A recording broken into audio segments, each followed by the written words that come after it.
सो GOC2 का ये second lecture है। पहला लेक्चर में हमने GOC2 क्या होता है, रिएक्शन मैकेनिज्म 2 क्या होता है, उस पर बात किया था।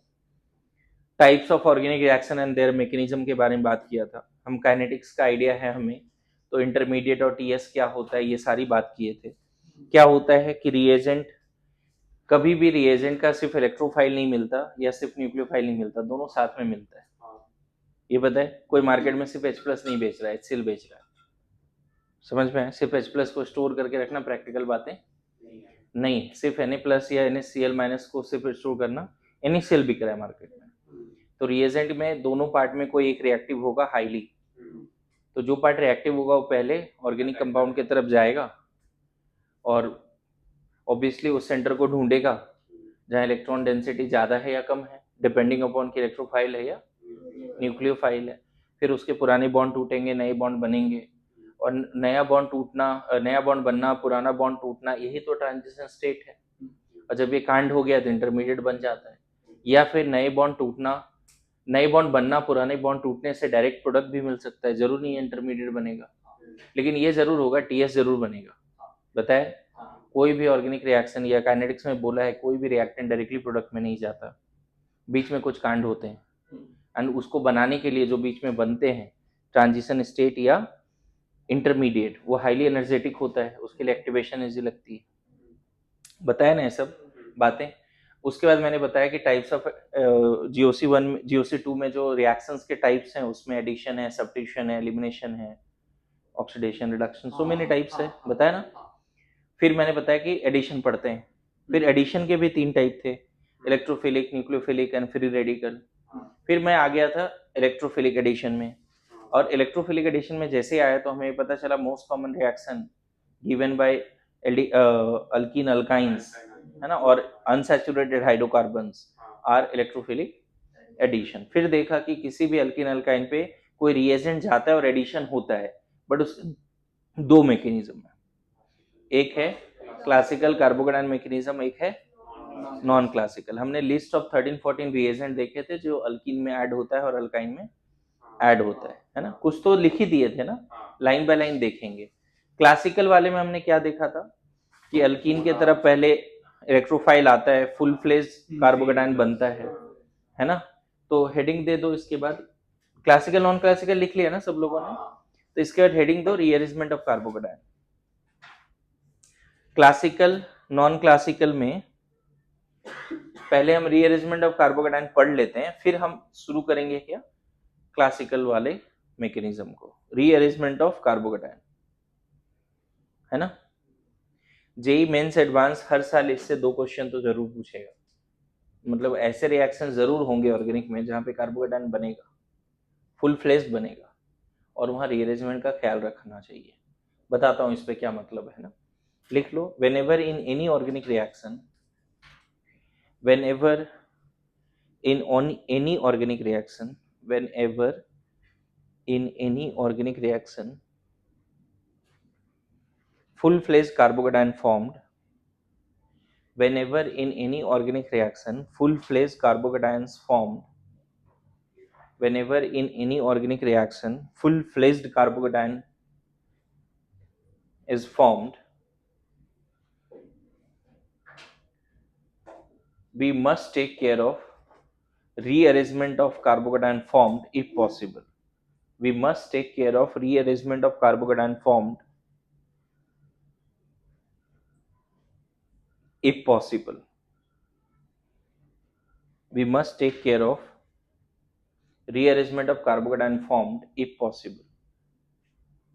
We must take care of rearrangement of carbocation formed if possible. आगे बढ़े। देखिए, अब एक क्वेश्चन देता हूं आपको।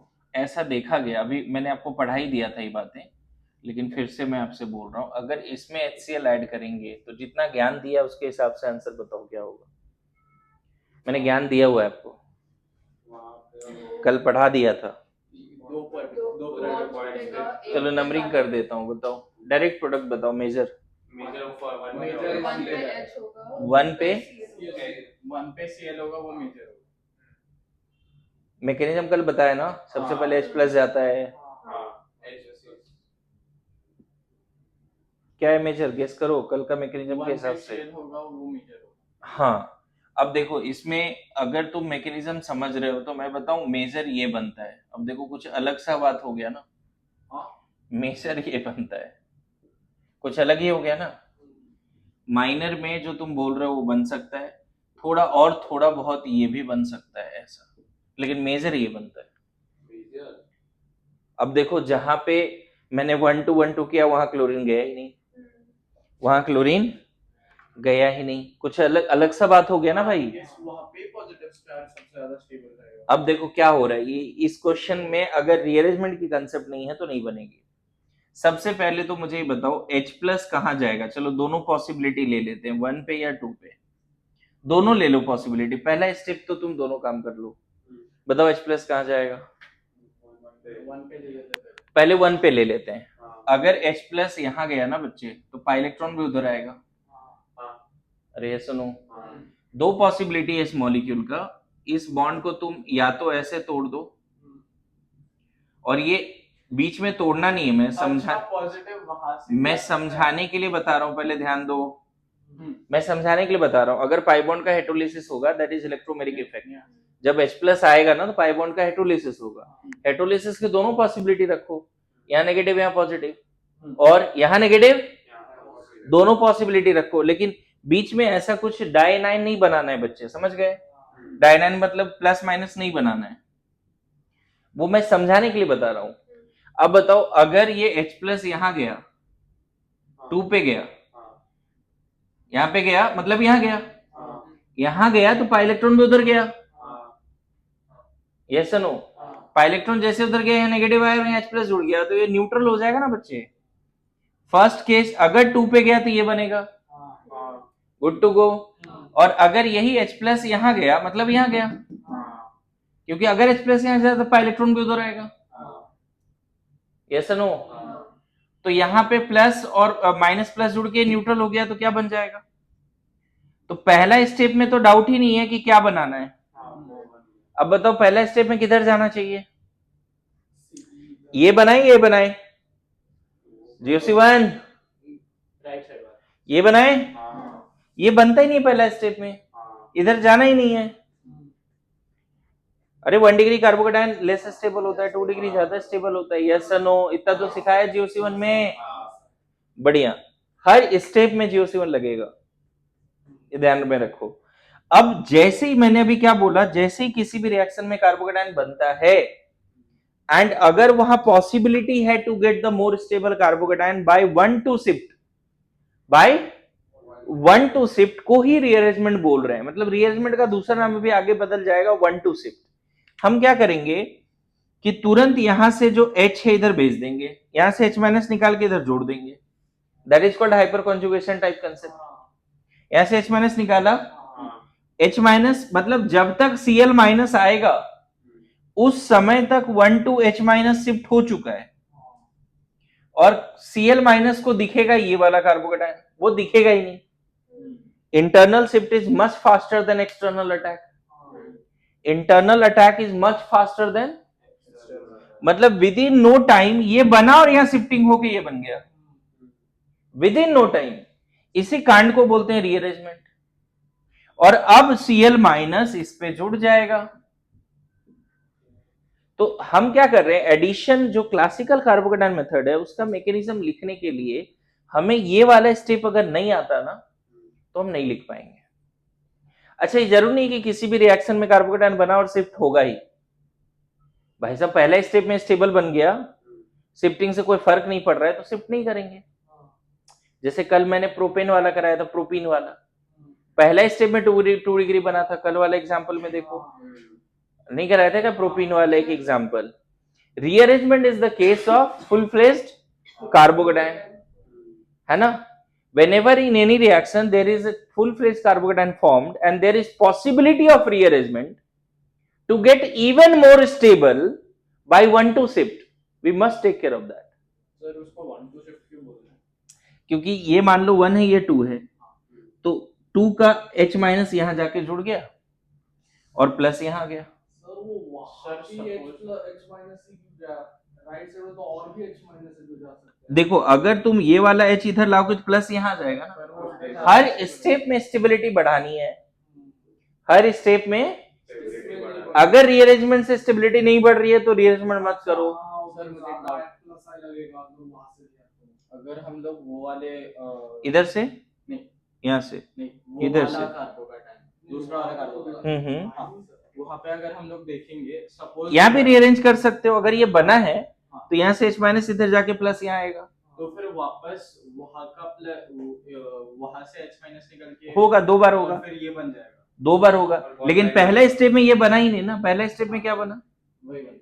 इसीलिए इसके बारे में सोचना नहीं है। अच्छा प्लस तो फिर ऐसा नहीं कि बस एक ही कार्बन तक शिफ्ट हो सकता है, शिफ्ट हो सकता है शिफ्ट मतलब लगातार, लेकिन हर स्टेप में स्टेबिलिटी बढ़नी चाहिए। जैसे अगर ये बनता तो यहाँ से यहाँ फिर यहाँ से 2 बार कर लेते, क्योंकि हर स्टेप में बढ़ रहा है 1 डिग्री से 2 डिग्री, 2 डिग्री से 3 डिग्री। हर स्टेप में स्टेबिलिटी क्या होनी चाहिए, यहाँ से वहां जाने में स्टेबिलिटी बढ़ती नहीं तो फिर तो नहीं करना है, वो करना ही नहीं है फिर। तो उसका रीजन प्लस आई बढ़ेगा इसलिए वो हाँ प्लस आई बढ़ेगा, अल्फा हाइड्रोजन भी बढ़ गया ना भाई, हाइपर कॉन्जुगेशन। हाइपर कॉन्जुगेशन चल रहा है। हाइपर कॉन्जुगेशन ज्यादा बोल सकते हैं यहाँ पे कितना अल्फा हाइड्रोजन हो गया, 8 हो गया ना। यहाँ पे अल्फा हाइड्रोजन कितना है, 3 और 1 4 है। अरे वहां 8 हो गया ना। सो वेनेवर इन, देखो ना मैजिक जैसा है ना, तू जो सोच रहा था उससे अलग ही प्रोडक्ट बना। मतलब एक कंसेप्ट अभी बहुत इंपॉर्टेंट है लर्न करना, दैट इज रीअरेंजमेंट ऑफ। और मजेदार बात यह कि रीअरेंजमेंट सिर्फ कार्बोकेटायन में होता है, रेडिकल में रेयरेस्ट होता है, कार्बोनाइन में तो करते ही नहीं। कार्बन में क्यों नहीं होता? नहीं होता, बताएंगे। कार्बोनाइन हाइपर कॉन्जुगेशन भी नहीं होता ना, पढ़ा है कि नहीं। तो फिर हम हाइपर कॉन्जुगेशन को फैक्टर की मैकेनिज्म ही हाइपर कॉन्जुगेशन ऐसा नहीं है, मतलब मैं तुम्हें समझा रहा हूं कि यहाँ का जो CH बॉन्ड है वो इंटरैक्ट करेगा ना इस एम्प्टी ऑर्बिटल से। इंटरैक्ट कौन सा करेगा, क्या इधर वाला CH बॉन्ड का सिग्मा इलेक्ट्रॉन इंटरैक्ट करेगा या ये वाला सिग्मा इलेक्ट्रॉन इससे इंटरैक्ट करेगा। कभी भी हाइपर कॉन्जुगेशन में कौन सा सिग्मा इलेक्ट्रॉन होता है, CH sigma electron of CH bond at sp3 alpha carbon. अगर हाइपर कॉन्जुगेशन सही से पढ़ा है तो कार्बोकेटायन के रिस्पेक्ट में जो अल्फा कार्बन है उसका अल्फा कार्बन sp3 भी होना चाहिए, और उसका CH बॉन्ड का इलेक्ट्रॉन एम्प्टी P से इंटरैक्ट करता है। तो इसीलिए 1 2 ही ज्यादा है, 1 3 1 4 वाली बात नहीं करते।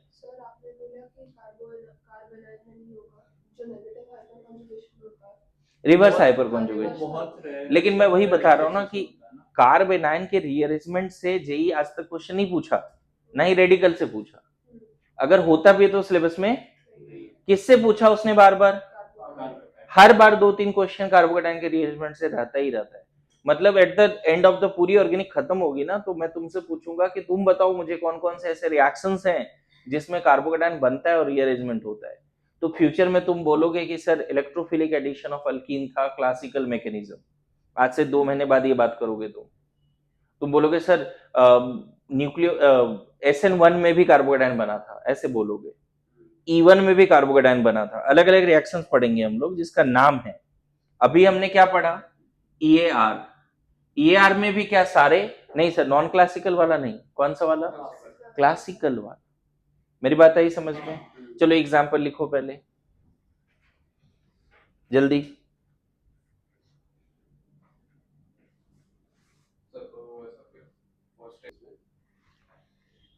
बता तो, यहां तक समझ गए।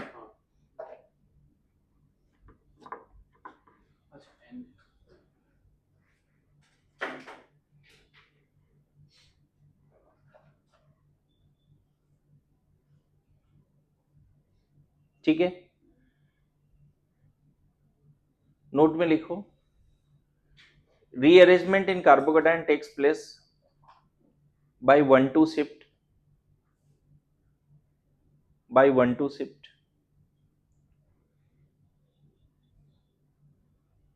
Rearrangement in carbocation takes place by 1-2 shift.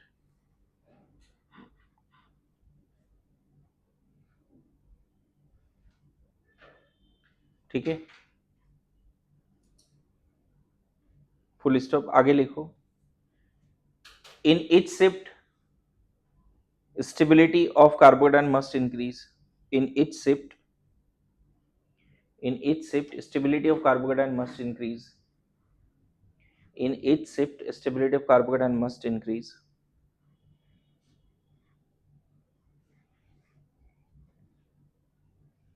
Next point. If in the very first step, you get most stable carbocation, if in the very first step you get more stable carbocation, no need of rearrangement, है ना, हर बार नहीं करते। पहला step में अगर less stable बना तो shift करो भाई, फिर मोर स्टेबल बनाओ, फिर फर्दर, है ना, मोर स्टेबल बनाओ। पहला शिफ्ट में अगर पहले ही शिफ्ट में सबसे ज्यादा स्टेबल बन गया तो फर्दर शिफ्ट करने का जरूरत नहीं है ना। आगे लिखो, generally only one shift is more common, generally only one shift is more common,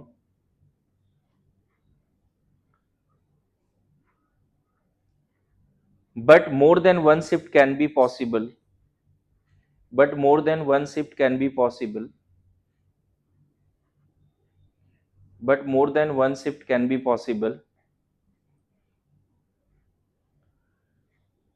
provided in each shift stability must increase, provided in each shift stability must increase, provided in each shift stability must increase। मेरी बात आ रही समझ में? बोलो। ठीक है, यहां तक समझ गए? ये एग्जाम्पल समझ गए सब लोग? आयुष, हाइपर कॉन्जुगेशन जैसा मान सकता है, बट दोनों को अलग ही रखो। मैं फिर बोल रहा हूं, अगर तुमने यहाँ पे हाइपर सिग्मा से पाई बनता था ना, और H प्लस इज डेंडलिंग अराउंड, और बाद में अगर H प्लस यहाँ चला गया और पाई बॉन्ड भी उधर चला गया तो यहाँ पे आ जाएगा प्लस। तो एक तरह से, हालांकि अगर मैं ये दूं और बोलूं कि बताओ इसमें रीअरेंजमेंट है या नहीं है, तो हम बोलेंगे इसमें रीअरेंजमेंट करके क्या फायदा। मैं बोलूं ये कार्बोकेटन बना कि इसमें रीअरेंज करें, अगर यहाँ से H- इधर कर दोगे तो इधर प्लस आ जाएगा, कोई फायदा हुआ क्या इससे? नहीं ना भाई। तो ऑब्वियसली रीअरेंजमेंट जब भी करो, हाइपर कॉन्जुगेशन यहाँ हो जाएगा, लेकिन इसमें रीअरेंजमेंट नहीं है। अगर कोई बोले क्या इसमें हाइपर कॉन्जुगेशन है, इसमें है, बिल्कुल है, लेकिन रीअरेंजमेंट, इसीलिए दोनों को मैच करना सही नहीं है। हाँ, लेकिन रीअरेंजमेंट को हाइपर कॉन्जुगेशन से समझा जा सकता है कि भाई 1-2 ही क्यों, 1-3 क्यों नहीं। क्या थर्ड वाले कार्बन का, बीटा कार्बन का CH बॉन्ड का H- उठा के 1 पे भेज सकते हैं क्या? नहीं, अल्फा कार्बन का CH बॉन्ड का H- उठा के उधर भेजना चाहिए। समझ के बात को? बोलो, है ना। और दूसरा भी क्या बताया, अगर पहले मान लो ऐसा वाला अल्कीन है, इसमें HCl ऐड कर रहे हैं, तो यहां रीअरेंजमेंट का जरूरत ही नहीं पड़ेगा, क्योंकि H तो यही जाएगा, फिर +3 डिग्री, यहां डायरेक्ट चाहो तो तुम ये बना दो। नहीं समझे? यहां करने का जरूरत ही नहीं पड़ा ना। देखो H+ पहले कहां आया बताओ, इसमें बार बार हम एक्सप्लेन नहीं करेंगे। अच्छी बात है, H+ वहीं जाएगा जहां H ज्यादा है, shortcut, that is Markovnikov rule. H+ वहीं जाएगा जहां H ज्यादा है, और जहां H कम है वहां प्लस क्रिएट हो जाएगा। क्लासिकल कार्बोकेटाइन मेथड का जो रूल है, shortcut rule, classical carbocation method में H+ पहले वहीं जाएगा जहां H ज्यादा है ना। कुछ लोग बच्चे मजाक में रिच गेट रिचर ऐसे बोलते हैं, जहां H ज्यादा है वहीं H जा रहा है, और जो क्राउडेड कार्बन है वहां पे नेगेटिव पार्ट जाएगा। जो एडिंग मॉलिक्यूल है ना, उसका नेगेटिव पार्ट क्राउडेड कार्बन पे जाएगा जहां H कम है, और जहां पे H ज्यादा है मतलब लेस क्राउडेड कार्बन है, ये लेस क्राउडेड कार्बन है, जो लेस क्राउडेड कार्बन है वहां एडिंग मॉलिक्यूल का कैटायन जाएगा, इलेक्ट्रोफाइल जाएगा। जो मोर क्राउडेड कार्बन है, तो यहाँ पे लेकिन स्टेप्स क्या होगा, पहले H जाके ये बन जाएगा, H जब यहाँ गया तो पाइलेक्ट्रॉन भी इधर आया ना बच्चे, H जब 2 पे गया तो पाइलेक्ट्रॉन भी इधर गया, यहाँ प्लस और यहाँ माइनस, लेकिन यहाँ माइनस रहेगा नहीं क्योंकि H+ वहां जोड़ चुका है। अब यहाँ रीअरेंजमेंट करना है क्या? अगर आप रीअरेंजमेंट करते हो तो आप तो फिर लेस स्टेबल बना रहे हो ना, नहीं करना है ना भाई रीअरेंजमेंट। पहला स्टेप में 3 डिग्री मिल गया, स्टेबल मिल गया, ऐसा नहीं कि रीअरेंजमेंट सीख लिया तो हर जगह रीअरेंजमेंट करो। समझ गए? क्लियर है? सर पर बाकी प्रोडक्ट्स भी बनेंगे ना? हाँ बनाओ, माइनर में बनाओ, लेकिन मेजर ये 99.99% यही बना। क्यों बना? क्योंकि पहला स्टेप में H यहाँ गया, और रूल यही बोलता है बच्चे, फर्स्ट स्टेप में स्टेबल बना कार्बोकेटाइन, फिर रीअरेंजमेंट का सोच। ये नहीं कि पहले रीअरेंजमेंट दिमाग में चल रहा है, पहला स्टेप में पहले स्टेबल बना। कार्बोकेटाइन बनेगा तब तो रीअरेंज होगा ना भाई। तो पहला स्टेप में पहले कार्बोकेटाइन बनाओ, वो भी कौन सा कार्बोकेटाइन बनाओ। गलती से तुम ये वाला कार्बोकेटाइन ही बना लेना पहला स्टेप में, फिर तो तुम्हें कंसेप्ट ही नहीं है। ये नहीं बनाना पहला स्टेप में। सर अगर वो बनेगा तो भी वो रीअरेंज हो जाएगा। होगा, लेकिन होगा ही नहीं ना वो काम, वही तो स्टोरी समझा रहा हूं। पहला स्टेप में H वही जाएगा जो लेस क्राउडेड कार्बन है, जहां H ज्यादा है, सो दैट सामने वाले कार्बन पे प्लस जो बनेगा वो ज्यादा स्टेबल है। पहला स्टेप में उल्टा काम नहीं करना है। देखो पढ़ा रहा हूं रीअरेंजमेंट, लेकिन इलेक्ट्रोफिलिक एडिशन ऑफ HX मैं क्लियर कर रहा हूं धीरे धीरे। जब एक्चुअल में HX लिखाऊंगा तो वहां भी यही सारी बातें होंगी। तो तुम रीअरेंजमेंट के थ्रू भी HX समझ सकते हो और सारे क्वेश्चन सॉल्व कर सकते हो, इवन जे एडवांस लेवल तक का। मेरी बातें आई समझ में? बोलो, पक्की बात? इधर नहीं जाएंगे ना? और रीअरेंज भी नहीं करेंगे। मेरी बातें आई समझ में? सर एंटी मार्कोनिकॉफ भी कुछ तो होता है। करेंगे डिस्कशन आगे, थोड़ा रुक जा, करेंगे, सब डिस्कस करेंगे। एक साइंटिस्ट है, उसने ये लाइन बोला कि इलेक्ट्रोफाइल, एडिंग मॉलिक्यूल का इलेक्ट्रोफाइल उस कार्बन पे जाएगा, अल्कीन के उस sp2 कार्बन पे जाएगा जो लेस क्राउडेड है, और वही एडिंग मॉलिक्यूल का जो नेगेटिव पार्ट है, न्यूक्लियोफाइल है, वो अल्कीन sp2 कार्बन के अल्कीन उस अल्कीन के sp2 कार्बन पे जाएगा जो क्राउडेड है, जहां कम एच है, मतलब जहां क्राउडेड है, जहां ज्यादा सब्स्टिट्यूएंट्स है। तो इसको मार्कोनिकॉफ रूल बोलते हैं, और इसका अपोजिट है एंटी मार्कोनिकॉफ रूल। तो करेंगे वो डिस्कशन, है ना? फिलहाल के लिए समझ में आया? क्या हर बार रीअरेंजमेंट करना चाहिए? नहीं। कब करना चाहिए? फुल फ्लेज कार्बोकेटाइन बने तब। नॉन क्लासिकल वाले में तो ऐसे भी नहीं होते। जब तक फुल फ्लेज कार्बोकेटाइन नहीं बने हम रीअरेंजमेंट नहीं करते हैं। रीअरेंजमेंट कब करते हैं? जब फुल फ्लेज कार्बोकेटाइन बनता है और पहला स्टेप में एक ऐसा कार्बोकेटाइन बना है जिसके शिफ्टिंग से एक और ज्यादा स्टेबल बन सकता है, तो करना है, अदरवाइज नहीं करना है भाई। फुल फ्लेज जब भी बनेगा हमेशा रीअरेंजमेंट होगा, ऐसा भी नहीं। 1,2 शिफ्ट बोलते हैं। 1,2 शिफ्ट है ना? लिखो, इसको भी लिख लो। अब मैं पढ़ाने जा रहा हूं कितने तरह के शिफ्ट होते हैं ना, टाइप्स ऑफ रीअरेंजमेंट। ठीक है, इस एग्जाम्पल को लिख लीजिए जल्दी से।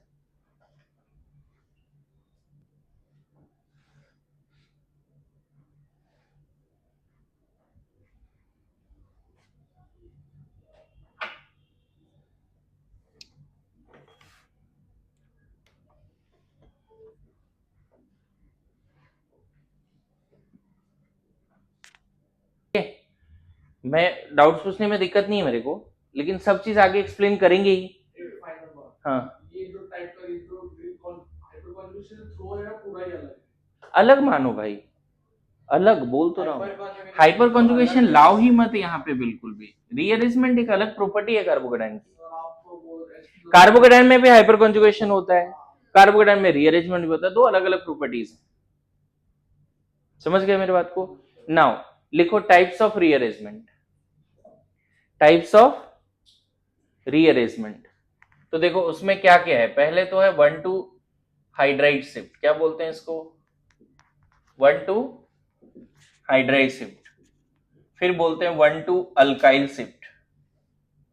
अब देखो हाइपर कंजुगेशन यहां समझ में आएगा कि भाई अल्काइल में तो अलग ही चीज है, ये अभी समझ में ज्यादा आएगा तुम्हें।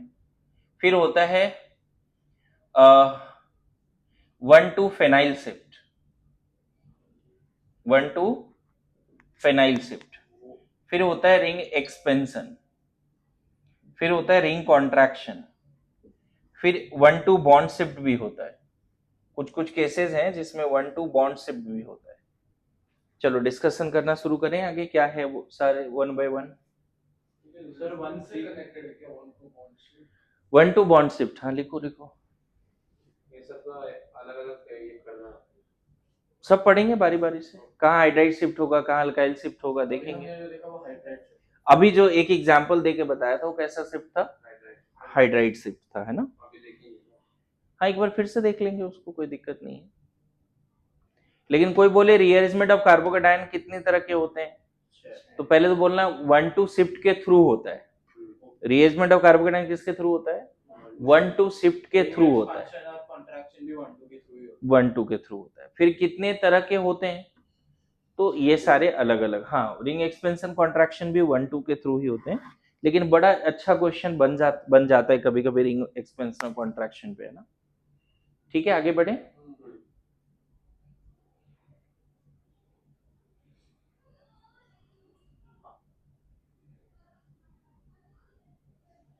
ठीक है, अब देखो सारे एक साथ ही पढ़ेंगे, कोई दिक्कत नहीं है।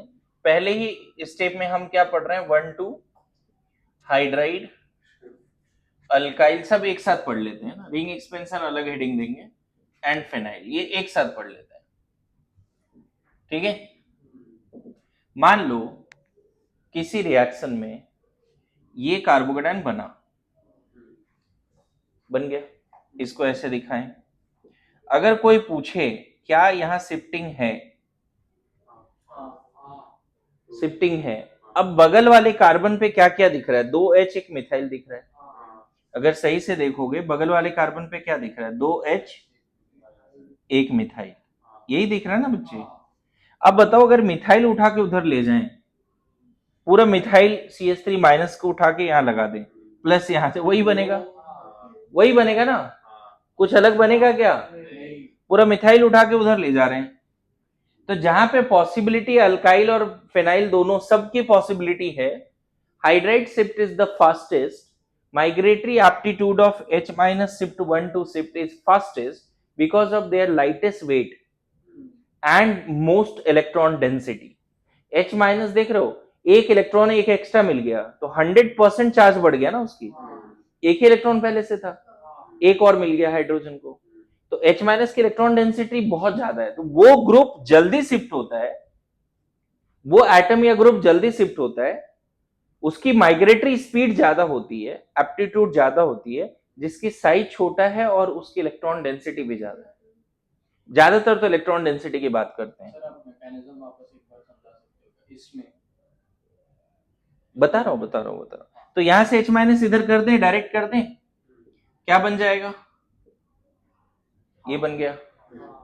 अब बोलोगे ये हुआ कैसे, अच्छा यहाँ पे ये समझ में है कि क्या क्या ऑप्शन था अभी इस कार्बोकेटायन के पास, हाइड्राइड शिफ्ट भी ऑप्शन था और अल्काइल शिफ्ट भी ऑप्शन था ना। लेकिन हाइड्राइड और अल्काइल और फिनाइल सब शिफ्टिंग के ऑप्शन हो तो सबसे पहले कौन शिफ्ट होता है, हाइड्राइड। और बताओ ना यहाँ पे अगर तुम ये कौन सा शिफ्टिंग हो, 1 2 H माइनस शिफ्ट, अगर इसी में तुम 1 2 मिथाइल शिफ्ट करते 1 2, तो देखो यहां पे प्लस आ जाता बच्चे, ये मिथाइल उठ के इधर लग जाता, प्लस यहां आ जाता, ये बॉन्ड टूट जाती, CH3 माइनस निकलता और वो जाके यहां जुड़ जाता, प्लस वही बन गया ना भाई। तो ये नहीं करना है ना, अरे हमें हर स्टेप में स्टेबिलिटी बढ़ानी है, that is the case of rearrangement. और पता है ये कांड ना किसी न्यूक्लियोफाइल के आने से पहले हो जाता है, this will take microsecond time, nanosecond time, nucleophile आने में थोड़ा लगेगा टाइम, मिली सेकेंड्स लगेंगे न्यूक्लियोफाइल आने में। गेटिंग माई पॉइंट, मैं क्या बोल रहा हूं, ये बहुत कम टाइम लेगा, क्लियर हो रहा है मैं क्या बोल रहा हूं, ये बहुत कम टाइम लेगा, आइडिया लग रहा है। इलेक्ट्रॉन डेंसिटी ज्यादा मैटर करता है रेदर देन साइज। बनेगा कैसे, H माइनस बनेगा कैसे, ये मालूम है कि देखो किसी रिएक्शन में अगर ये बन गया ना भाई, तो आपको पता है intermediates are not the ultimate product, they are highly energetic, highly unstable. तो H माइनस बन सकता है इससे, हाँ बिल्कुल, ऑब्वियसली। अब देखो यहाँ पे क्या होने वाला है समझना, ऐसा है तो ये वाला बॉन्ड इसके साथ इंटरेक्ट करेगा, ये बॉन्ड टूट रहा होगा और यहाँ पे नया बॉन्ड बन रहा होगा, तो कैसा TS दिखाएंगे हम लोग, TS देखो ऐसा दिखेंगे, ये बॉन्ड टूट रहा है और ये H 3 मेंबर्ड रिंग बना रहा है, ये H इधर से रिश्ता तोड़ रहा है, उधर नया रिश्ता जोड़ रहा है, मतलब TS के थ्रू होगा, और TS बीच में बनने के बाद फिर एक नया इंटरमीडिएट ही बन जाएगा, इंटरमीडिएट TS इंटरमीडिएट। ये बॉन्ड क्या हो रहा है, ब्रेक हो रहा है, गेटिंग माय पॉइंट। और ये बॉन्ड क्या हो रहा है, ऐसा नहीं हुआ कि पहले H माइनस टूटा फिर गया, भाई TS के थ्रू कांड हो गया और फिर क्या बन गया बताओ, मेरी बात आई समझ में, तो जो पूछ रहा था अभी समझ में आया। ये H इसके एम्प्टी ऑर्बिटल से इंटरेक्ट करने लगा, उसमें आंसर उसके हाइपर कॉन्जुगेशन का भी है कि ये सिग्मा इलेक्ट्रॉन इससे इंटरेक्ट करेगा। तो इस बॉन्ड का टूटना और यहाँ नया बॉन्ड बनना साथ में होता है, दैट इज कॉल्ड ये रीअरेंजमेंट, नॉट हाइपर कॉन्जुगेशन। वहां तो हम लोग शिफ्ट ही कर देते थे, याद करो, है ना। लेकिन यहाँ पे जनरली बोला जाता है कि रीअरेंजमेंट टीएस के थ्रू होता है, ना कि H माइनस निकाल के वहां जोड़ रहे हैं। अच्छा, मतलब हाइपर कॉन्जुगेशन में सिग्मा इलेक्ट्रॉन्स पाई एम्प्टी पाई ऑर्बिटल में चले जाते हैं और वहां सिग्मा पाई बॉन्ड बनता है। हाँ, और यहाँ पे सिग्मा भी बनता है। तो इसीलिए रीअरेंजमेंट थोड़ा अलग है हाइपर कॉन्जुगेशन से। ये बॉन्ड का टूटना, यहाँ नया बॉन्ड बनना, और अल्टीमेटली पता है ये बॉन्ड बनेगा, ये पूरा टूट जाएगा तो इसका प्लस इधर आ जाएगा, क्योंकि ओवरऑल +1 है या नहीं है। अरे प्लस तो गायब नहीं होगा ना, आपस में ही कांड हो रहे हैं ना, कोई नया तो नेगेटिव नहीं आ रहा है, प्लस प्लस में ही जा रहा है। तो यहां से H माइनस निकला और इधर शिफ्ट हो गया। हम बोलने के समय ऐसा बोलते हैं कि H माइनस निकला उधर चला गया, लेकिन हुआ कैसे? टीएस के थ्रू हुआ, दिख रहा है। ये इंटरमीडिएट है, ये टीएस है, फिर से इंटरमीडिएट है। उसमें भी ऐसे ही होगा नीचे वाले में। हाँ, यहाँ भी ऐसे ही होगा, ये बॉन्ड टूट रहा है, यहाँ नया बॉन्ड बन रहा है, लेकिन यहाँ पे ये शिफ्ट हम मानेंगे ही नहीं। हाइड्राइड की ऑप्शन है ना हमारे पास, migratory aptitude of hydride shift is fastest, है ना। उसके बाद बोला जाता है phenyl shift, and then last में होता है अल्काइल शिफ्ट। हाँ, फिनाइल शिफ्ट H माइनस सबसे ज्यादा, फिर फिनाइल, फिर अल्काइल। ये ध्यान रखेंगे हम लोग, ठीक है। लिखो लिखो, पढ़ेंगे, आगे का पार्ट है मैडम, अभी समझाया मैंने। हाइड्राइड पे बातें करो। फिनाइल ग्रुप शिफ्ट होगा। हाँ, पूरा फिनाइल उधर जाएगा। तो वो ज्यादा हेवी नहीं है, करेंगे, थोड़ा टाइम दे।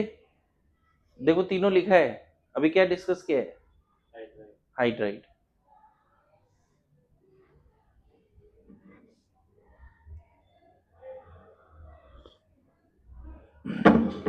पूरा लेक्चर खत्म हो जाए ना, पूरा शिफ्टिंग टॉपिक खत्म हो जाए, फिर मेरे को बोलो सर ये नहीं आया समझ में।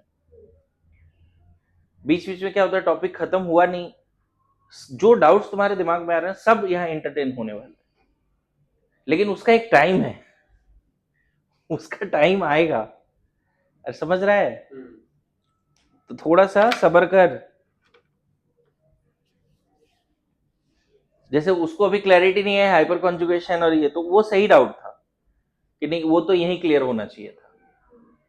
अब फिनाइल शिफ्ट कैसे होगा ये तो आगे थ्योरी का पार्ट है। क्या? हाँ, सी सी बॉन्ड टूट रहा है, सी सी बॉन्ड बन रहा है, लेकिन प्लस इधर उधर हो जा रहा है। और हाइपर कॉन्जुगेशन भी वो जो स्ट्रक्चर्स बनाते हैं वो इमेजिनरी है, जैसे resonating structures are imaginary.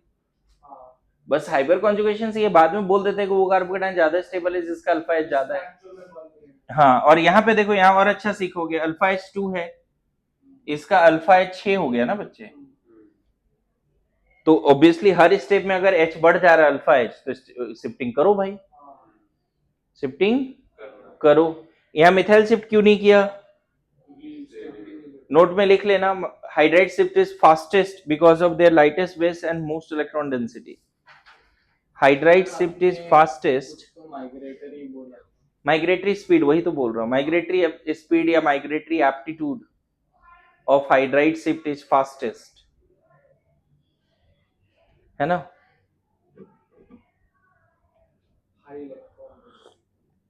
Because of lightest weight and high electron density. ज्यादा अच्छा कंसेप्ट क्या है? Migratory speed proportional to electron density of atom और ग्रुप जो शिफ्ट हो रहा है उसी पे डिपेंड करता है। कैसे मतलब सर, पर अरे ये इंटरेक्शन की बात है ना भाई। सर, पर H- की तो इलेक्ट्रॉन डेंसिटी बहुत कम हो। यहाँ 2 इलेक्ट्रॉन है, हाँ। यहाँ भी 2 ही इलेक्ट्रॉन है, परसेंटेज में ज्यादा हो। यहाँ भी 2 इलेक्ट्रॉन है। हाँ। लेकिन यहाँ जब नेगेटिव आ रहा है तो पूरा बट रहा है ना, और यहाँ नेगेटिव आ रहा है तो H पे ही जा रहा है ना, तो electron density per unit volume भी तो डिसाइड होता है। H का छोटा साइज उस पर नेगेटिव आ रहा है, 100% चार्ज बढ़ गया। इस पे तो पहले से 7-10 इलेक्ट्रॉन है ना, एक एक्स्ट्रा मिला उसको, कितना परसेंट चार्ज बढ़ा? ज्यादा नहीं बढ़ा ना, 5-10% बढ़ा। क्लियर हुआ? अरे पहले से बहुत सारे इलेक्ट्रॉन है, ठीक है। क्या हाइड्राइड शिफ्ट समझ में आ रहा है थोड़ा बहुत? बोलिए। और कैसे होता है हाइड्राइड शिफ्ट, मैकेनिज्म समझ में आया? इनफैक्ट कोई भी शिफ्ट बच्चे 1-2 शिफ्ट टीएस के थ्रू हो जाता है, और वो भी इतना कुछ नहीं। फ्यूचर में बस इतना याद रखना, ये बना मतलब इसको देखो, जैसे ये बना ना, थॉट में क्या आना चाहिए? ये नहीं आना चाहिए भाई, ये तो गलत हो गया। थॉट में तुरंत क्या आना चाहिए? ये आना चाहिए। And that is the typical case of we must take care of rearrangement. Must to the power infinity भी लगा सकते हो, तो क्वेश्चन गलत होना तय है। समझ गए? हटा दो इसको। देखो अभी मान लो एक क्वेश्चन फ्यूचर में ऐसा देता हूं, अगर ऐसा है Cl है और एक्वस एजिनो3 है, एक्वस एजिनो3, पता है क्या प्रोडक्ट बनेगा? ये प्रोडक्ट बनेगा मेजर। How come? अब ये कैसे बन गया? ये सबसे पहले तो एडिशन नहीं है, ये एलिमिनेशन भी नहीं है, ये सब्स्टिट्यूशन है। सबसे पहले Ag प्लस ने प्यार मोहब्बत दिखाया Cl माइनस पे, समझे? Ag प्लस हेलोजन एब्स्ट्रैक्टर है, तो Cl माइनस निकाल ही दिया, AgCl की प्रेसिपिटेट बन गई, फुल फ्लेज कार्बोकेटाइन बन गया। अब ये तुरंत रीअरेंज हो जाएगा, within no time rearrange होगा। अब नाइट्रेट उतना अच्छा न्यूक्लियोफाइल नहीं है, वाटर अच्छा न्यूक्लियोफाइल है, तो वाटर का OH माइनस जुड़ गया। वाटर से क्या जुड़ गया? OH minus. वाटर से क्या जुड़ गया? एक्वस एजिनो3 अल्काइल हैलाइड जब भी होगा अल्कोहल बनाएंगे, फ्यूचर में देखेंगे। अरे वाटर का OH माइनस गया ना यहाँ पे, तो H प्लस तो निकालेगा भी ना उसने। वाटर का कौन गया? ये डायरेक्ट चाहो तो तुम यहाँ पे OH माइनस ही लिख दो, उतना मत सोच। हालांकि लेकिन OH माइनस तो तुमने लिया नहीं है, तुमने लिया है एक्वस, तो वाटर से OH माइनस जोड़ेंगे, वाटर से OH माइनस जोड़ेंगे, है ना? मेरी बात आई समझ में? बोलो। इस क्वेश्चन का ना कंसेप्ट बहुत डिटेल है, मतलब इस क्वेश्चन में अगर मैं ये बात करूँ ना कैसे कैसे मैकेनिज्म होता है, तो देखो थोड़ा और डिटेल में बता देता हूँ। सबसे पहले क्या बन गया? मैंने क्या दिखाया? Ag प्लस से AgCl प्रेसिपिटेट हो गया ना बच्चे, और बन गया ये। बोलो, थोड़ा ध्यान देना, अभी लिखो मत कुछ भी, थोड़ा ध्यान दो। Ag प्लस आया, और Ag प्लस को आने के लिए नाइट्रेट से रिश्ता तोड़ने की जरूरत नहीं है, वो एनिक बॉन्ड है भाई। पानी में Ag प्लस और नाइट्रेट अलग अलग है, अरे सुनो। लेकिन जब Ag प्लस इसके तरफ आया तो यहाँ पे एक TS बना होगा, समझ गए? इन दोनों, ये रिएक्टेंट है और ये इंटरमीडिएट है ना? बोलो, ये इंटरमीडिएट 1, रिएक्टेंट और इंटरमीडिएट 1 के बीच में एक TS होगा। अब ये TS1 कहलाएगा। अब बोलोगे सर ये TS कैसा दिखेगा? तो ये TS कैसा दिखेगा? आपको दिखाना पड़ेगा कि ये बॉन्ड टूट रहा है, ये बॉन्ड नहीं, और यहाँ Ag प्लस के बीच में बॉन्ड बन रहा है, नहीं समझे? ओवरऑल प्लस रहेगा। बोलो, क्या दिखाना पड़ेगा आपको? कार्बन क्लोरीन बॉन्ड ब्रेक हो रहा है और कार्बन Ag प्लस के बीच में बॉन्ड बन रहा है, यस नो? अच्छा, ये जो कार्बोकेटाइन बना बच्चे, अब ये शिफ्ट होके ये बन गया, तो इसके बीच में भी एक TS दिखाओगे ना भाई। इंटरमीडिएट 1 एंड 2 के बीच में फिर से एक TS है। ये कैसा TS है बच्चे? अरे TS2 है। ये TS कैसा दिखेगा फिर? ओवरऑल ये कैसा TS दिखेगा? अभी तो बनाया था भाई, H वाला 3 मेंबर्ड। अरे भूल जाता है तुरंत, ऐसे ऐसे दिखाओ ना, यहाँ पे प्लस है ना, प्लस इधर है, ये वाला H उधर जा रहा है ना भाई। अरे ऐसा नो, ये वाला H उधर जा रहा है जहां पे ये बॉन्ड टूट रहा है। अरे ऐसा नो, और नया बॉन्ड, और ये H प्लस पहले इधर आ रहा है। अभी दिखाया था कि नहीं? बोलो, देखो अभी काम नहीं बंद हुआ है, अभी देख फिर से। इससे वाटर का लोन पेयर इस पे अटैक करेगा, समझे? इस कार्बोकेटाइन पे कौन अटैक करेगा? वाटर का लोन पेयर। पता है क्या बनेगा? फिर से एक इंटरमीडिएट बनेगा। गौर करना क्या इंटरमीडिएट है ना? यहाँ ऐसा कोऑर्डिनेट बॉन्ड जैसा दिखा सकते हो, यहाँ प्लस दिखाना, ठीक है? बोलो, पता है इसके बीच में फिर से एक TS है भाई, ये इंटरमीडिएट है फिर से। अरे प्लस कहीं भी हो फुल फ्लेज वो इंटरमीडिएट होता है। कार्बन पे फुल फ्लेज प्लस हो या ऑक्सीजन पे हो क्या होता है? तो यहां पे टीएस कैसा दिखाएंगे भाई? टीएस3 कैसा दिखाएंगे यहाँ पे? देखो यहाँ बॉन्ड बनते हुए दिखाओ बस। आया समझ में? ओवरऑल यहाँ भी ओवरऑल प्लस है, यस नो? वो अलग बात है कि सी का प्लस ओ पे जा रहा है। सर ये इंटरमीडिएट बनेगा? बनेगा, इसलिए तो समझा रहा हूं ना आपको। वाटर आ रहा है ना भाई, OH माइनस नहीं आ रहा है ना, तो ये इंटरमीडिएट बनेगा। अब देख, अब यहां से तुम क्या करोगे? डायरेक्ट प्रोडक्ट बना दोगे, समझना। ये प्रोडक्ट बन गया, लेकिन इसके बीच में TS4 भी है, और वो कौन सा TS4 है? तो आपको बॉन्ड टूटते हुए दिखाना पड़ेगा। आया समझ में? बॉन्ड टूटते हुए दिखाना पड़ेगा। बाद में क्या निकला? H+। आया समझ में? तो देखो ये है बड़ा सिंपल रिएक्शन, लेकिन भाई इतने सारे कांड है। अब क्या होता है, हम जब भी ऑर्गेनिक रिएक्शंस लिखते हैं ना, इसको गायब करते हैं, या तो प्रोडक्ट या इंटरमीडिएट। टीएस बार बार नहीं दिखाते भाई कि कुछ बॉन्ड बन रहा है कुछ टूट रहा है, ऐसा नहीं दिखाते हर बार, हालत ही खराब हो जाएगी मैकेनिज्म एनालाइज करने में। मेरी बात समझ में आ रहा है? ये सेम क्वेश्चन अगर एडवांस लेवल में आ गया और तुमसे ग्राफ पूछ रहा है, ऐसे 4 ग्राफ बना देगा, और पता है ग्राफ में तुम्हें दिखाना पड़ेगा 3 इंटरमीडिएट, और वहां पे तीसरा इंटरमीडिएट कोई जल्दी करता नहीं। ये वाला इंटरमीडिएट दिखता नहीं लोगों को। रीअरेंजमेंट एडवांस लेवल तक के बच्चों रीअरेंजमेंट का ख्याल कर लेते हैं कि ठीक है यार पहले ये बना, अच्छा रिएक्टेंट और इंटरमीडिएट के बीच में टीएस होगा, वो भी दिमाग में रहता है। फिर 2 इंटरमीडिएट के बीच में टीएस होगा, वो भी दिमाग में रहता है। फिर यहां से डायरेक्ट प्रोडक्ट लिख देते हैं, ये इंटरमीडिएट टीएस गायब कर देते हैं। तो यहाँ पे कैसा ग्राफ होगा ओवरऑल? 3 ना, ऐसा होगा। कितने टीएस? 4। इंटरमीडिएट कितने? मेरी बात है समझ में? प्लस कहीं भी हो, फुल फ्लेज प्लस कहीं भी हो, इंटरमीडिएट कहलाता है, चाहे वो नाइट्रोजन पे ऑक्सीजन पे हो या हेलोजन पे हो या फिर कार्बन पे हो। माइनस कहीं भी हो क्या कहलाता है? आ सकता है कभी कभी, कभी कभी आ सकता है, देखेंगे उस पर बातें करेंगे। लिखिए इसको, ग्राफ भी बनाएंगे। मैंने एक एग्जांपल भी दे दिया हाइड्राइड शिफ्ट का, समझ गए? करो फिर, चलो आगे बढ़े। सर मैं भी सीखने में कंजूसी नहीं। सॉल्विंग में तो तू कर ही रहा है ना?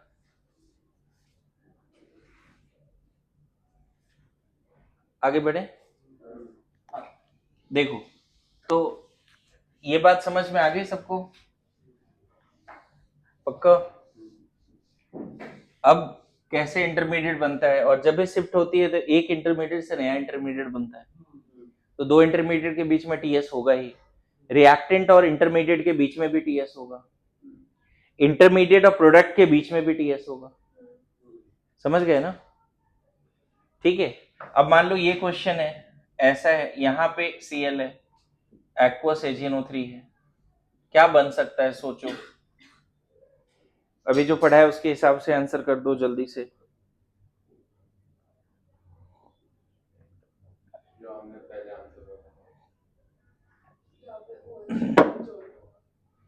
क्या बन सकता है?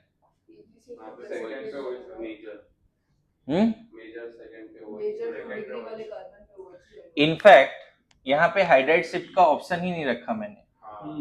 अगर गौर करो तो जहां पे प्लस है, Ag+ आया और AgCl बन गया, और जो कार्बोकेटायन बना वो ये है ना बच्चे। अब बगल वाले कार्बन पे H तो है ही नहीं, लेकिन फिर भी रीअरेंजमेंट होता है। ये ऑब्जर्व किया गया है कि सिर्फ हाइड्राइड शिफ्ट नहीं होता, अल्काइल शिफ्ट भी होता है। मतलब इसका मेजर प्रोडक्ट ये है, और इसका मेजर प्रोडक्ट ये तभी हो सकता है जब यहाँ पे हम हाइड्राइड शिफ्ट करें या अल्काइल शिफ्ट करें। तो यहाँ पे हम क्या बोलेंगे? 1 2 कौन सा शिफ्ट? Methyl shift. अरे यार तीनों मिथाइल ही है ना भाई। अरे यार लग रहा है बॉन्ड लाइन डायग्राम में तुम लोग कंफर्टेबल नहीं। उल्टा बॉन्ड लाइन में ज्यादा। तो देखो ना 3 मिथाइल है ना, कोई एक मिथाइल H- उठा के यहाँ चिपका दे, तो प्लस यहाँ आ गया, इधर CH3, तो ये बन गया ना भाई, ये बन गया ना, देखना यहां से H माइनस निकला, इधर चिपक गया, अब विद इन नो टाइम ये कांड हो जाएगा। और फिर इसके बाद वापस और एक इंटरमीडिएट अब वो नहीं बना रहा हूं मैं, डायरेक्ट दिखा रहा हूँ, वाटर आया H प्लस निकला। पूरा मैकेनिज्म यही थोड़ी पढ़ना है भाई, यहाँ तो रिएज में पढ़ना है। क्या आए समझ में? तो this is the example of what 1,2 methyl shift. अगर मिथाइल हाइड्रोजन दोनों का ऑप्शन हो तो क्या करना है? हाइड्राइड शिफ्ट करना है ना। मिथाइल हाइड्रोजन फिनाइल तीनों का ऑप्शन हो तो हाइड्राइड, फिर फिनाइल, फिर मिथाइल, अल्काइल लास्ट में। फिनाइल शिफ्ट हाइड्राइड शिफ्ट से थोड़ा स्लो होता है। फिनाइल शिफ्ट अल्काइल से ज्यादा फास्ट कैसे होगा? बताते हैं, लिखो ना। अभी ये किसका शिफ्ट दिया मैंने? 1,2 अल्काइल बोलो मिथाइल बोलो, या बेटर है ज्यादा स्पेसिफिक कर दिया, ठीक है।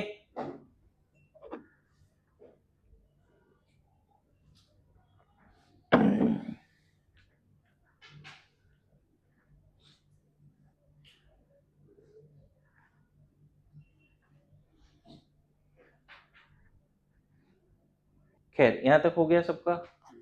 तो 1,2 कौन सा शिफ्ट? मिथाइल शिफ्ट, ठीक है। मेरी बात आएगी समझ में? बोलो।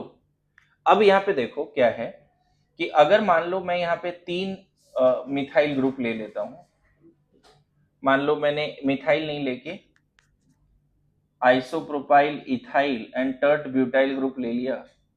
सपोज किसी रिएक्शन में ये कार्बोकेटाइन बन गया, ये कैसे बनाओ बात की बात है, ये कार्बोकेटाइन बन गया किसी रिएक्शन में। अब तुमसे बोला जाए कि कौन सा शिफ्ट फास्टेस्ट होगा और क्यों?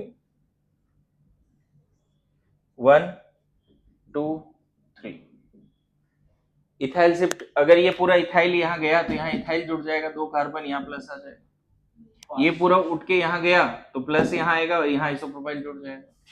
ये पूरा उठ के यहाँ गया तो यहाँ प्लस आ जाएगा, टर्ट ब्यूटाइल जुड़ जाएगा। फास्टेस्ट 3 होगा बट सबसे फायदेमंद 1 फर्स्ट।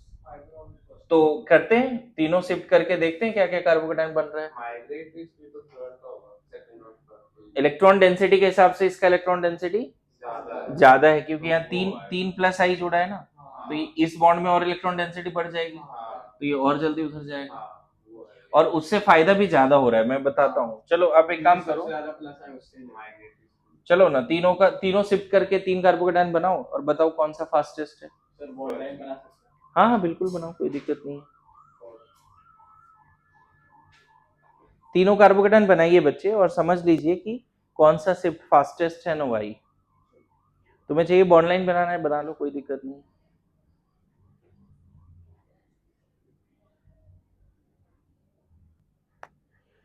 देखो यहाँ पे अगर मान लो पहला शिफ्ट किया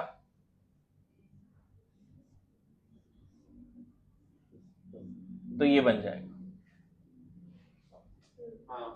ठीक है। अगर आइसोप्रोपाइल शिफ्ट किया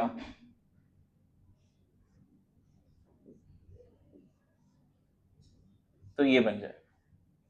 बॉन्ड लाइन डायग्राम बना दे रहा हूं, चलेगा। और मिथाइल शिफ्ट किया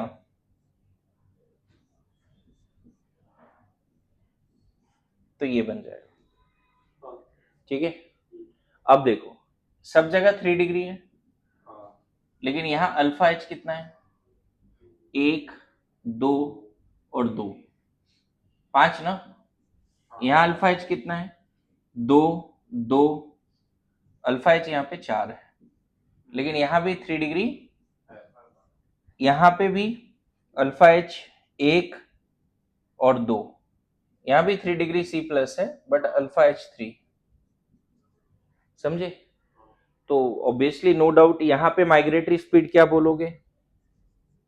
migratory speed among all alkyl group ना सबसे ज्यादा टर्सरी ब्यूटाइल बोल दो, क्योंकि उसकी इलेक्ट्रॉन डेंसिटी ज्यादा होती है। फिर आइसोप्रोपाइल बोल दो, ठीक है। फिर इथाइल बोल दो, है ना, एंड लास्ट में मिथाइल बोल दो, ठीक है। और इन सब से भी ज्यादा कौन है? एच, आप जानते हो। इन सब से भी ज्यादा क्या है? एच। ठीक है।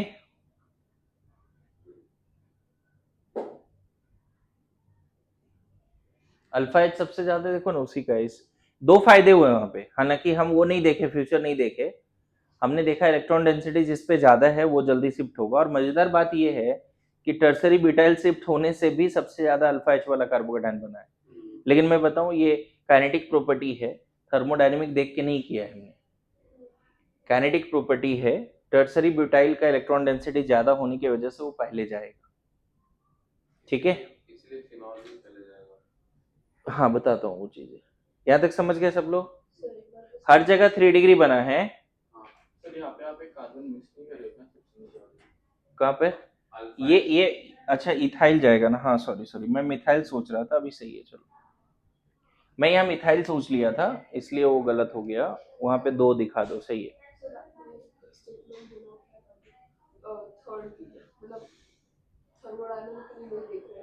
मतलब हम देख रहे हैं कि इसकी माइग्रेटरी स्पीड ज्यादा है because of more electron density. यहाँ पे 2 बातें अच्छी हो गई कि जिसकी माइग्रेटरी स्पीड ज्यादा है उसके वजह से ज्यादा स्टेबल बन भी गया।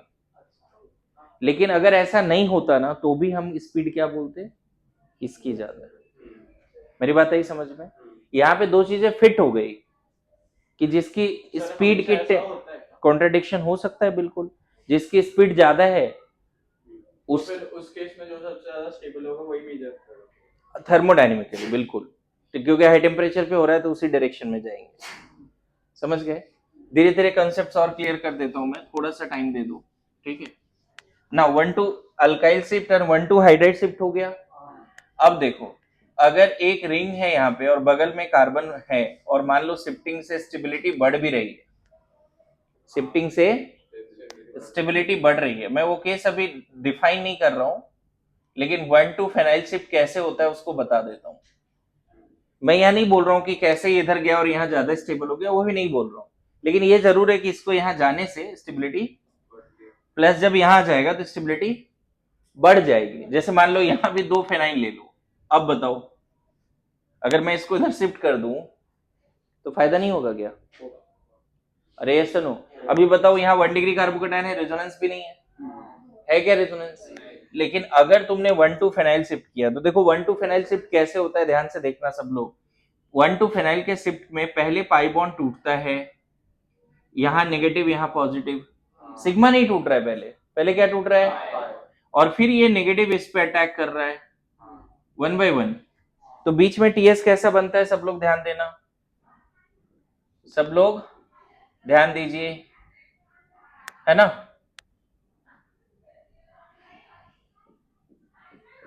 बीच में टीएस देखो ऐसा बन रहा है,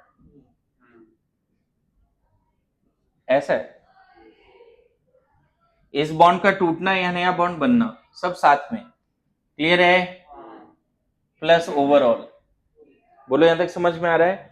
अब देखो पाई बॉन्ड का टूटना आसान होता है ना बच्चे सिग्मा के रिस्पेक्ट में, इसीलिए फेनाइल शिफ्ट फास्टर है अल्काइल से, लेकिन हाइड्रोजन की रीजन ही अलग है। हाइड्राइड शिफ्ट सबसे फास्टेस्ट, उसका रीजन ऑब्वियसली इलेक्ट्रॉन डेंसिटी है, लेकिन फेनाइल और अल्काइल में अगर कोई बोले तो आप फेनाइल शिफ्ट जल्दी बोल देना। क्यों? क्योंकि यहाँ पे इलेक्ट्रॉन डेंसिटी भी ज्यादा ना भाई, पाई इलेक्ट्रॉन जल्दी इंटरेक्ट करेगा। पता है इसके बाद क्या होता है एक्चुअल में, ये बॉन्ड टूट ही जाता है। मतलब देखो अभी शिफ्टिंग हुई नहीं है, उससे पहले एक और कांड हो रहा है यहाँ पे, समझने के लिए बता रहा हूं बस। यहाँ प्लस आ चुका है, समझना क्या हुआ, अभी भी शिफ्टिंग नहीं हुई है, अभी बीच में टीएस के बाद एक और इंटरमीडिएट बना। अब इसका रेजोनेंस जब करोगे बच्चे तो प्लस यहां पहुंचेगा, फिर रेजोनेंस करोगे प्लस यहां पहुंचेगा, और बाद में ये बॉन्ड तोड़ दो तो क्या बन गया बता, पीएच, पीएच प्लस यहां आ गया, यहां CH2 और इधर क्या अब चला गया, बेंजीन उधर चला गया ना भाई। अरे ये बॉन्ड टूट गया ना, तो यहाँ नेगेटिव यहाँ पॉजिटिव यहाँ पाई बॉन्ड बन जाएगा, और ये अब इसके साथ जुड़ा रहेगा, तो इधर दिखा दो। आया समझ में? और हम इतना नहीं करते, डायरेक्टली फेनाइल यहाँ चिपका देते हैं, that is 1 to phenyl shift, directly इसको उठाते हैं यहाँ लगा देते हैं, that is called 1 to phenyl shift. आया समझ में? इतना समझने का जरूरत नहीं है। प्लीज लिखिए जल्दी।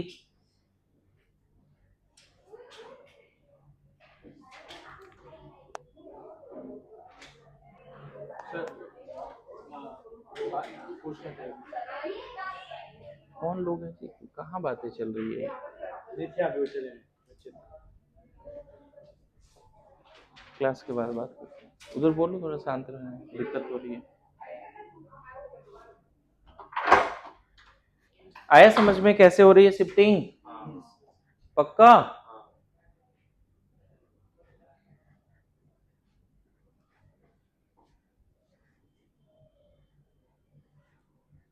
सो फिनाइल शिफ्ट अल्काइल शिफ्ट से फास्टर है। ओके, एग्जांपल देने वाले थे आप एग्जांपल देने वाले थे। कौन सा? हाँ, दो फिनाइल ना होकर मिथाइल हो। सर तो मुझे रीजन अभी तक नहीं समझा। अरे यहाँ पाई बॉन्ड इन्वॉल्व है ना टीएस में, सिग्मा बॉन्ड तोड़ना तो डिफिकल्ट है ना। और इलेक्ट्रॉन डेंसिटी भी अल्काइल और फिनाइल में किसकी ज्यादा है? 6 पाई इलेक्ट्रॉन्स है। ठीक है, मैं तो बोल रहा हूँ इतना करने का जरूरत ही नहीं है, डायरेक्ट फिनाइल यहाँ से उठाओ, यहाँ प्लस यहाँ फिनाइल लगा दो, इतना देखने का जरूरत नहीं है। बस ज्यादा स्टेबल होना चाहिए। ठीक है, समझ गया? हाँ, स्टेबिलिटी बढ़नी चाहिए बिल्कुल। ठीक है,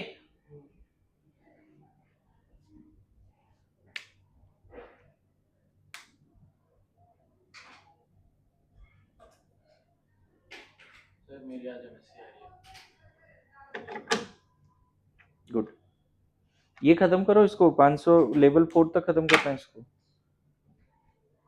लेवल 1 में 500 क्वेश्चन है। ठीक है, 130 तक पहुंच जाएगा। खत्म करो उसको।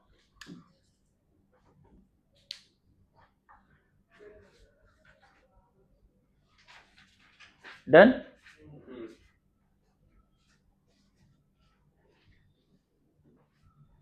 अब देखो, इसमें एक क्वेश्चन पूछा जाता है कभी कभी। सर वैसे लास्ट वाला हाँ ठीक है, एक क्वेश्चन पूछा जाता है कभी कभी कि अगर 3 रिंग का ऑप्शन है तो कौन सा रिंग शिफ्ट करोगे? Same ring. नहीं, सेम नहीं है, लगाता हूं ग्रुप यहाँ पे। मतलब 3 शिफ्टिंग का ऑप्शन दे रहा हूं, ये एडवांस लेवल का सवाल हो सकता है। जैसे अभी 3 अल्काइल ग्रुप ऑप्शन दिया था ना, 2 वाला। तो कौन सा शिफ्टिंग? हाँ, 1 वाला। जिसकी इलेक्ट्रॉन डेंसिटी ज्यादा, ग्रुप कौन सा है? OCS3। तो -n लगाएगा ना। OCS3 कम हो जाएगा। इलेक्ट्रॉन डेंसिटी के हिसाब से करो, हाँ, फर्स्ट वाले है ना? लगाएगा। लेकिन इसमें देखोगे ना, यहाँ प्लस और यहाँ NO2 वगैरह आएगा तो अनस्टेबल है, लेकिन फिर भी इसकी माइग्रेटरी स्पीड क्या है, तो वही करना है। प्रोडक्ट की स्टेबिलिटी के हिसाब से नहीं देखना है। समझ में आया? सॉरी, 3 ना, 3 के बाद सबसे कम 2, क्योंकि ये डीएक्टिवेटेड रिंग है, ये एक्टिवेटेड रिंग है। आया समझ में? अरे भाई साहब, ये बॉन्ड टूटेगा, यहाँ प्लस आएगा ना, देखो ना प्लस आया, फिर प्लस यहाँ पहुंचा तो बैक बॉन्डिंग की स्टेबिलिटी मिली ना उसको। शिफ्टिंग के समय जो इंटरमीडिएट बना उसको बैक बॉन्डिंग की स्टेबिलिटी मिली। पता है, शिफ्टिंग के समय एक बीच में और इंटरमीडिएट बना, डायरेक्टली उठ के यहां नहीं गया। वही तो मैकेनिज्म समझा रहा था भाई, क्यों नहीं समझता है? अरे डायरेक्टली उठ के गया क्या? पहले पाई बॉन्ड टूटा, यहाँ प्लस आया, यहाँ बॉन्ड बना, यहाँ प्लस आया तो यहाँ प्लस आया, बैक बॉन्डिंग की स्टेबिलिटी हो गई। लेकिन अगर ये पाई बॉन्ड टूट के यहाँ प्लस आता, फिर यहाँ प्लस आता, तो NO2 उसको परेशान करता। आया समझ में? माइग्रेटरी स्पीड सबसे ज्यादा किसकी है? याद रहेगा फिर से, इलेक्ट्रॉन डेंसिटी ऐसे भी प्लस M ग्रुप जुड़ा हुआ है तो इलेक्ट्रॉन डेंसिटी ज्यादा है, उसके हिसाब से भी आंसर कर सकते हो। ठीक है, सो ओवरऑल माइग्रेटरी स्पीड क्या है? हाइड्राइड, फिर फेनाइल, है ना, फिर अल्काइल, राइट। और फेनाइल में भी क्या है बच्चे? फेनाइल में भी वो वाला फेनाइल जहां पे ERG है, फिर नॉर्मल फेनाइल, एंड लास्ट में फेनाइल जहां EWG है ना। ये समझ में आया?